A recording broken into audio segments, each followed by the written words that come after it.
কয়লার খনি থেকে দেখে সোনা বেরিয়ে এলো। বিকালে বসেছিলাম পরিষ্কার করতে, যেহেতু আমার বাড়ির সামনেটা ইটের উপর অনেক জঙ্গল হয়েছে, আর পরিষ্কার করতে করতে দেখলাম ইটের মাঝখান থেকে একটা হলুদ গাছ হয়েছে।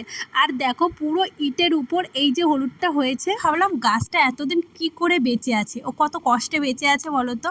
প্রথমে তো অনেক কষ্ট করে ভাবছিলাম শিকড়টাই না ছিঁড়ে যায়, মাটিতে থাকলে হয়তো বোধহয় আরও হতো। আর এইখানে বেশ কিছুদিন ধরে একটা গাছ হয়েছে, ভেবেছিলাম আদা গাছ, ভাবলে ওটা যখন তুলেছি এই পাতাটার একটু গন্ধ শুকেই দেখি, না দেখি বাবা ও হলুদ গাছ। এর গোড়াটা এত নিচে ছিল হাত দিয়ে তো তুলতেই পারছিলাম না। তারপরে এর অপারেশন শুরু করলাম অনেক কষ্টে, যাতে এর কোনো ক্ষতি না হয়। আর এইখান থেকেও একটু হলুদ পেলাম।